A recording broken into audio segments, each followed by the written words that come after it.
할렐루야, 좋은 아침입니다. 오늘은 2월 18일 목요일 사순절 둘째 주일입니다. 우리 함께 기도하고 오늘 새벽 예배 시작합니다.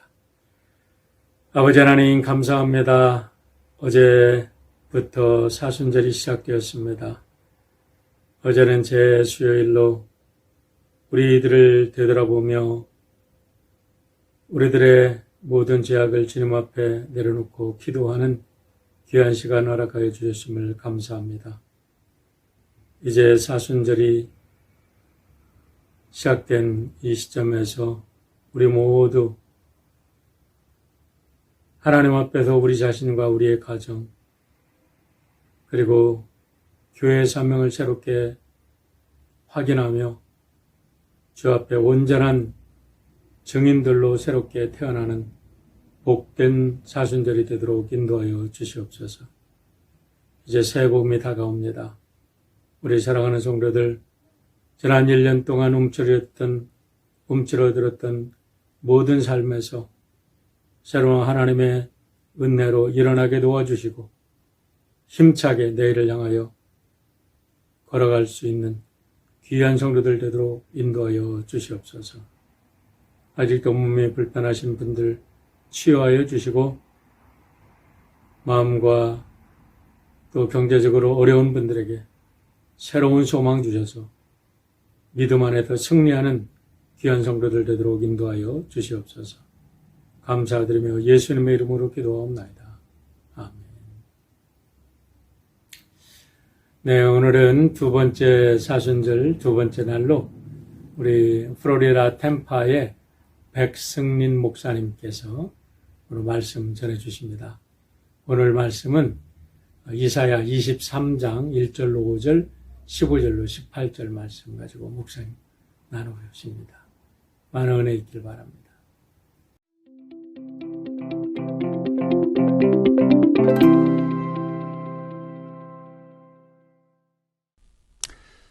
(2021년) 전국 한인연합감리교회 특세 2월 18일 말씀을 전할 플로리다 템파 한인연합감리교회 백승린 목사입니다.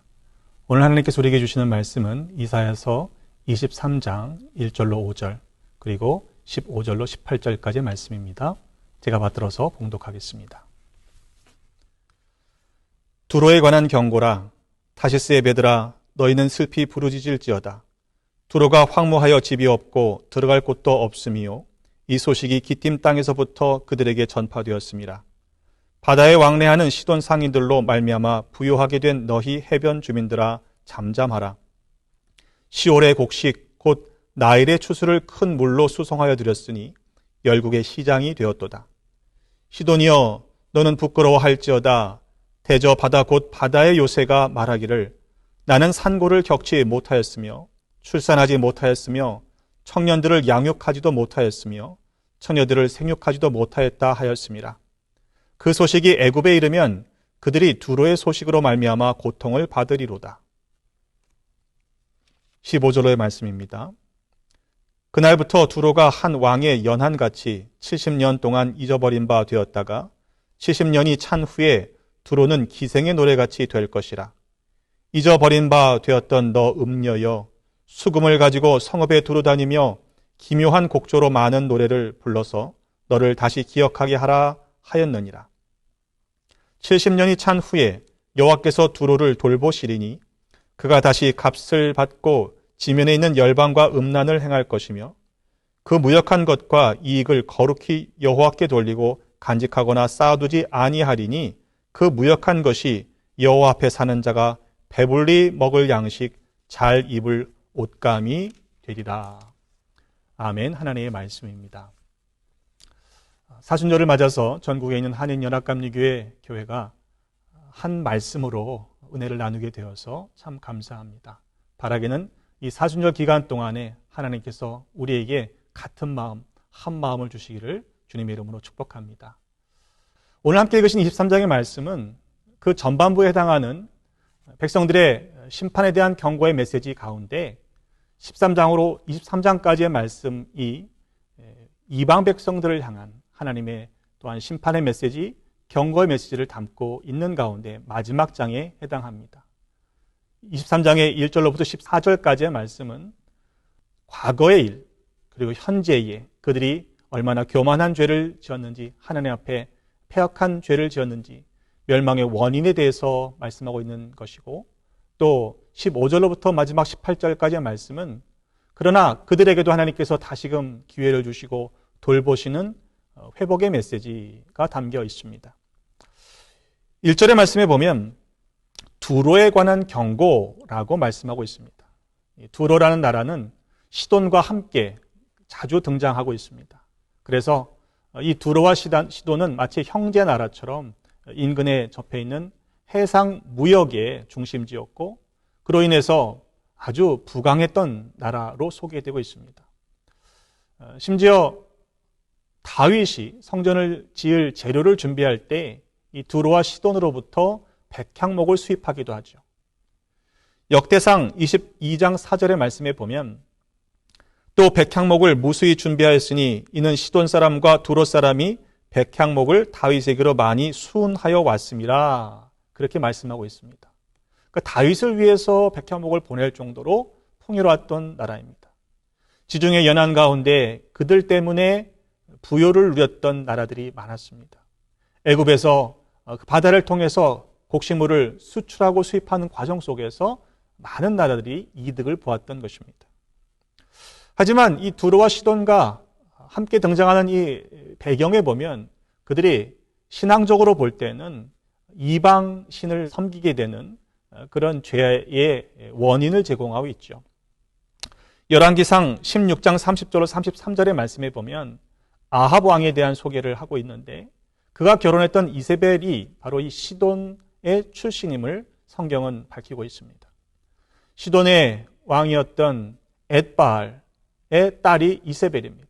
근데 엣바알이라는 뜻 자체가 바알의 사람, 바알과 함께한 자라는 뜻을 가지고 있습니다. 그 아버지가 바알과 함께했던 사람입니다. 그 딸이 어떠했는지 우린 너무도 잘 알고 있죠. 그래서 아합을 성경이 이야기할 때에 그 이전의 모든 사람보다 여호와 보시기에 더욱 악했다, 하나님의 진노를 심히 일으켰다라고 성경은 우리에게 증거하고 있는 것입니다. 어쨌든 이렇게 두로와 시돈 상인들은 그들이 풍요를 누렸지만 그 풍요 때문에 오히려 하나님 앞에 범죄하게 되었다라고 성경은 오늘 우리에게 말씀하고 있는 것이지요. 2절의 말씀입니다. 바다에 왕래하는 시돈 상인들로 말미암아 부유하게 된 너희 해변 주민들아 잠잠하라. 왜입니까? 그들이 열국의 시장, 또 바다의 요새가 되었지만 결국에는 무너지게 될 것이다, 꺾이게 될 것이다 라고 말씀하고 있기 때문입니다. 그래서 5절 말씀에 보면 그 소식이 애굽에 이르면 그들이 두로의 소식으로 말미암아 고통을 받게 될 것이다, 이렇게 말씀하고 있습니다. 자신들의 곡물을 수입하다가 다른 이웃 나라들에게 풍요를 베풀던 그 나라가 망했다는 소식이 애굽에 들려지면 그들이 오히려 고통을 받게 될 것이다 라고 말씀하고 있는 것입니다. 그래서 6절에 너희는 다시스로 건너갈지어다. 옛날에 건설된 너희의 희락의 성이 정말로 이렇게 무너진 것을 보면서 황망함 가운데 있는 백성들에게 다시스로 건너가라, 이렇게 말씀하고 있는 것이죠. 근데 여러분, 다시스 하면 떠오르는 사건이 있지 않습니까? 요나서의 말씀에 보면 요나가 하나님의 부르심을 받아서 니느웨 성읍에 가서 말씀을 전하라 하는 그 말씀에 순종하지 않았죠. 그래서 가고자 했던 것이 다시스입니다. 요즘 말로 치면은 가장 끝에서 제일 반대되는 니느웨로부터 가장 먼 곳이 다시스입니다. 요나서 1장 2절로 3절의 말씀에 보면 말씀이 이렇게 기록되어 있습니다. 너는 일어나 저 큰 성읍 니느웨로 가서 그것을 향하여 외치라. 그 악독이 내 앞에 상달되었음이니라 하시니라. 그러나 요나가 여호와의 얼굴을 피하려고 일어나 다시스로 도망하려 하였는데, 그래서 욥바로 내려갔을 때 마침 다시스로 가는 배를 만나서 그 배를 타게 되죠. 여호와의 얼굴을 피하여 라는 그 설명이 되어 있는 그 목적지가 바로 다시스입니다. 하지만 이 무너진 성읍의 사람들이 다시스로 피한다고 해서 문제가 해결되지 않습니다.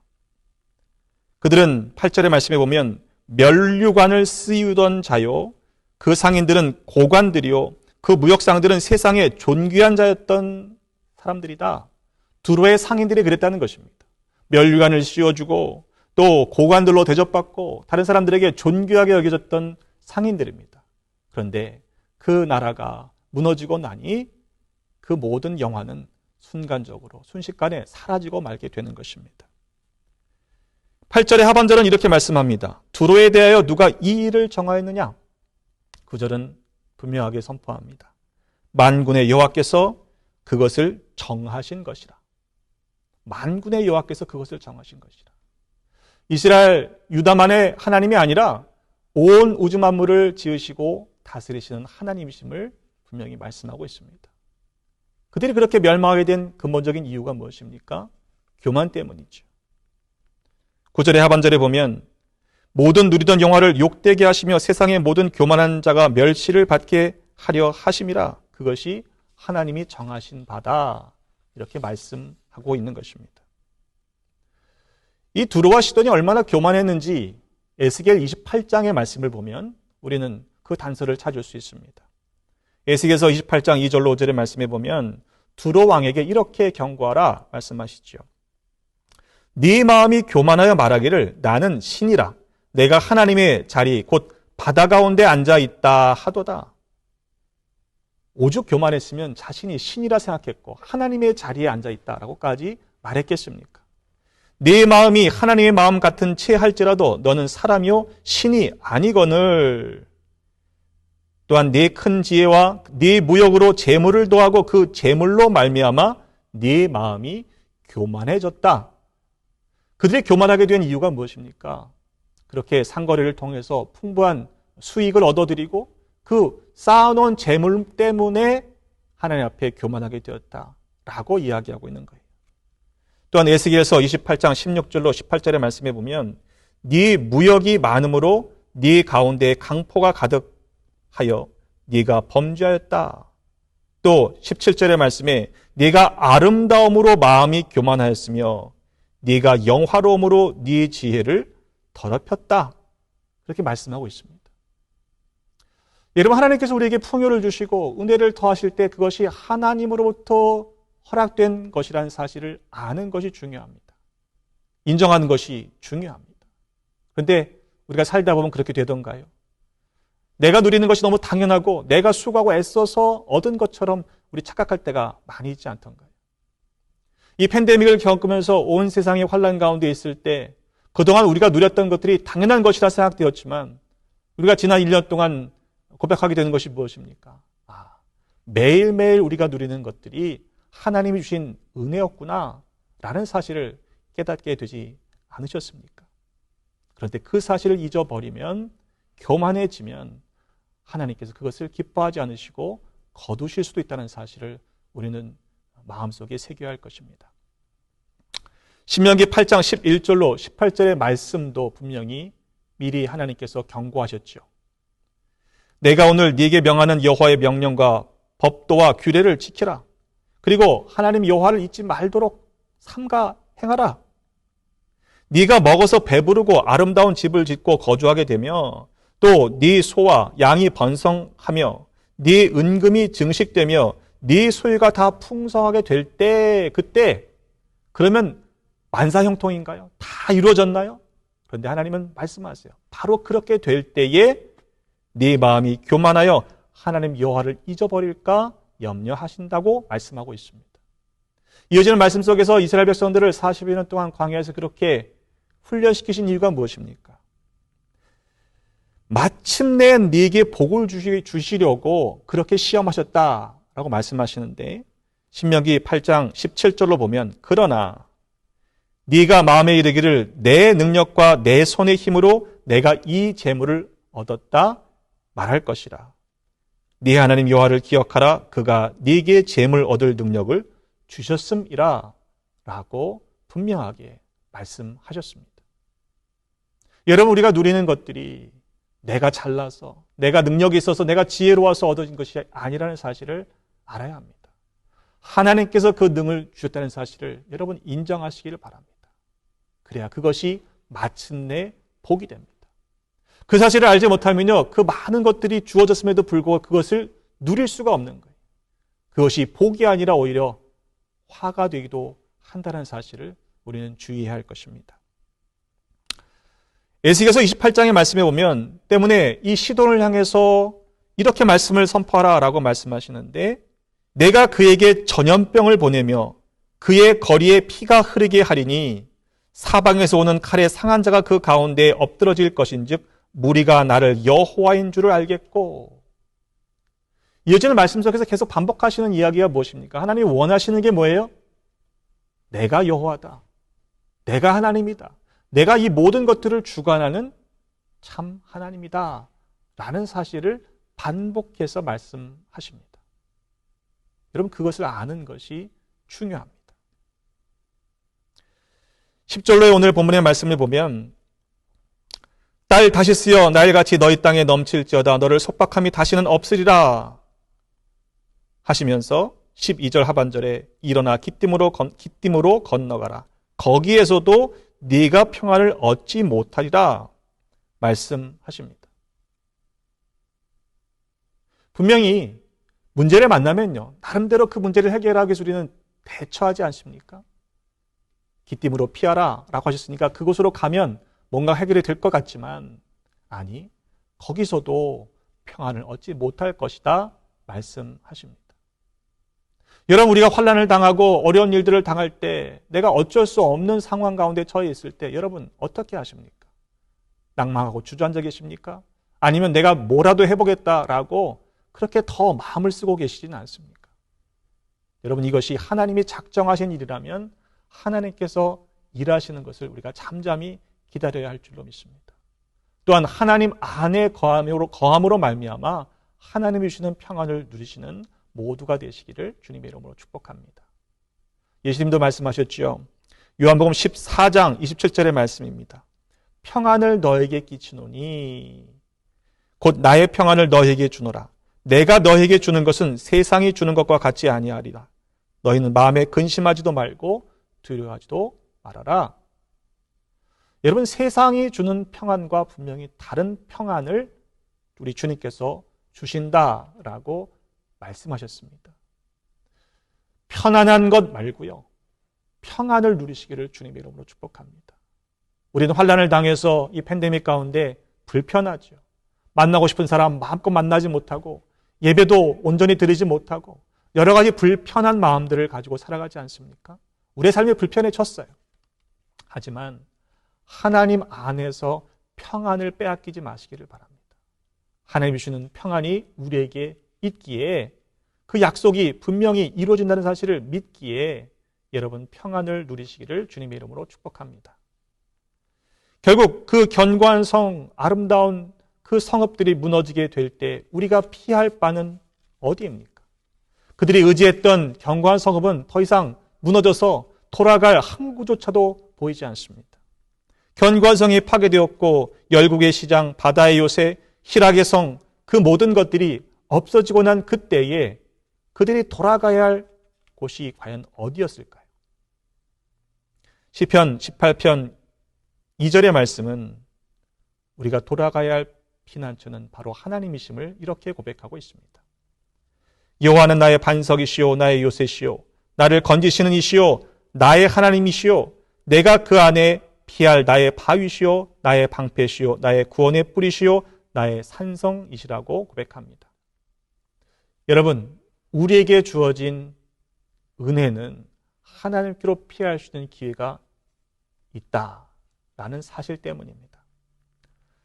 마지막 15절로 18절까지 말씀해 오면 그렇게 무너졌던 드로를 시돈을 다시금 회복시키시겠다라는 말씀이 주어져 있죠. 70년이 찬 후에 그 연한이 다 찬 후에 하나님은 회복시키실 것이다. 그런데 회복된다고 해서 모든 것이 정상적으로 돌아오진 않아요. 말씀해 보니까 18절에 그 무역한 것과 이익을 거룩히 여호와께 돌리고 간직하거나 쌓아두지 아니하리니 그 무약한 것이 여호와 앞에 사는 자가 배불리 먹을 양식 잘 입을 옷감이 되리라. 분명히 하나님은 그 연한이 차고 70년이 차면 돌아오게 하시는데 그때 모두가 돌아오는 건 아니에요. 옛날 모습으로 돌아가는 사람도 있고 그 일 때문에 하나님 앞으로 돌아오는 사람도 있다라는 것이에요. 그래서 하나님 앞에서 사는 자에게 주시는 은혜가 있다는 사실을 분명하게 말씀 속에서 우리에게 증거하고 있습니다. 여러분, 두로와 시돈은요, 예수님께서도 그들의 죄악을 아셨어요. 그런데 예수님 시대에서도 그들보다 더 악한 죄를 짓고 회개하지 않았던 곳이 있습니다. 바로 예수님께서 많은 권능을 행하셨던 마을들입니다. 마태복음 11장 21절로 22절의 말씀에 보면 화 있을진저 고라시나 화 있을진저 벳세다야 너희에게 행한 모든 권능을 두로와 시돈에서 행하였더라면 그들이 벌써 베옷을 입고 재에 앉아 회개하였을 것이라.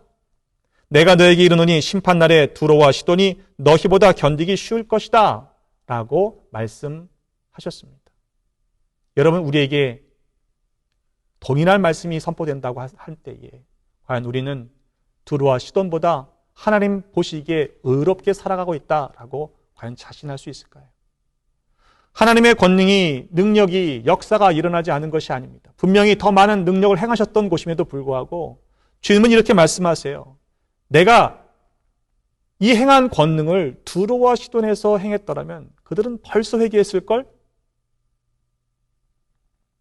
여러분, 우리는 과연 어떠합니까?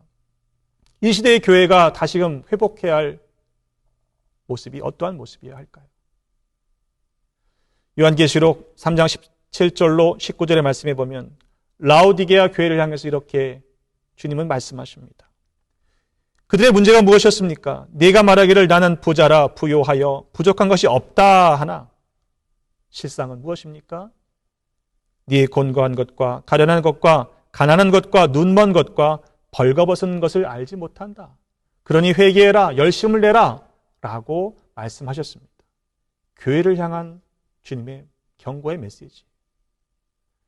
여러분, 두로와 시돈이 모자라서가 아닙니다. 너무 풍요했기 때문에 그들은 하나님 앞에 교만했습니다.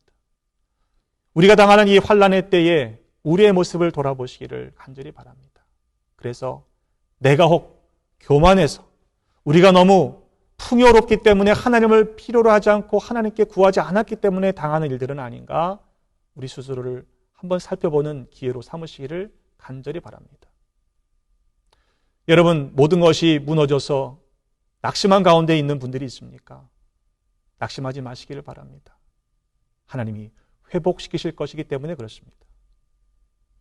우리 가운데 너무도 풍요로워서 지금 이런 상황에서 나는 전혀 해를 당하지 않고 나는 괜찮다라고 스스로 위로하고 계시는 분이 있습니까? 여러분, 감사하세요. 그러나 내가 잘나서 되어진 것이 아니라는 사실을 우리는 잊지 말아야 할 것입니다. 바라기는 하나님만이 우리의 피난처 되십니다. 하나님은 우리의 요새가 되십니다. 이 환난의 때에 우리가 우리의 교만을 깨닫고 하나님 앞에 회개하고 열심을 내어 돌아감으로 말미암아 이 모든 어려움 속에서 능히 믿음으로 승리하시는 우리 모두가 되시기를 주님의 이름으로 축복합니다. 사순절 기간 동안에 여러분들이 새벽마다 하나님을 찾고 구하실 때 하나님이 이 은혜를 주실 줄로 믿습니다. 다시 한번 오늘도 말씀을 붙잡고 주 안에서 승리하시는 우리 한인연합감리교회 모든 성도들이 되시기를 주님의 이름으로 축복합니다.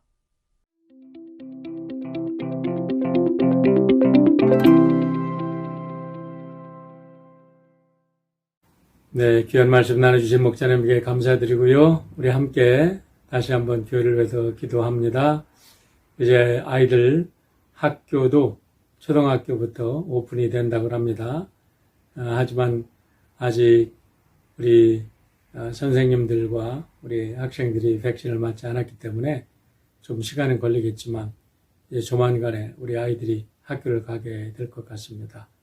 우리 선생님들과 학교를 위해서 기도해 주시고 또 백신을 맞으셨다고 해도 우리가 바이러스를 전염시킬 수 있다고 합니다. 그리고 백신을 맞았어도 100% 이렇게 완벽하게 우리가 보호되는 게 아니니까 계속해서 마스크 쓰시고 또 소셜 디스턴스 당분간 잘 해주시길 바랍니다. 우리 모든 성도들 건강하기를 위해서 기도해 주시고 또 이제 비즈니스가 어려웠던 가정들 이 새로운 봄을 맞이해서 새롭게 일어날 수 있도록 기도해 주시길 바랍니다. 기도합니다. 아버지 하나님 감사합니다. 우리 사랑하는 귀한 성도들, 지난 참 혹한 같은 우리 1년을 지냈습니다. 그러나 그 차가운 얼음물 속에서도 우리를 지켜주시고 축복하시고 인도하시는 하나님, 이제 새봄을 맞이해서 우리 모든 성도들 다시 일어나게 도와주시고 저들의 가정과 저들의 모든 사업이 하나님 안에서 잘 되고 융성하는 복된 봄이 되도록 축복하여 주시옵소서. 오늘도 믿음 안에서 승리하게 하시고 몸이 약한 자들은 강하게 하시고 이제 앞으로 수술을 앞두고 수술받게 되는 우리 귀한 성도들이 있는데 특별히 주님 함께하여 주셔서 저들 치유하시고 역사하시고 하나님께서 직접 우리 사랑하는 성도들 저들의 모든 상처를 치유하시고 회복시켜 주시옵소서. 감사드리며 예수님의 이름으로 기도합니다. 아멘.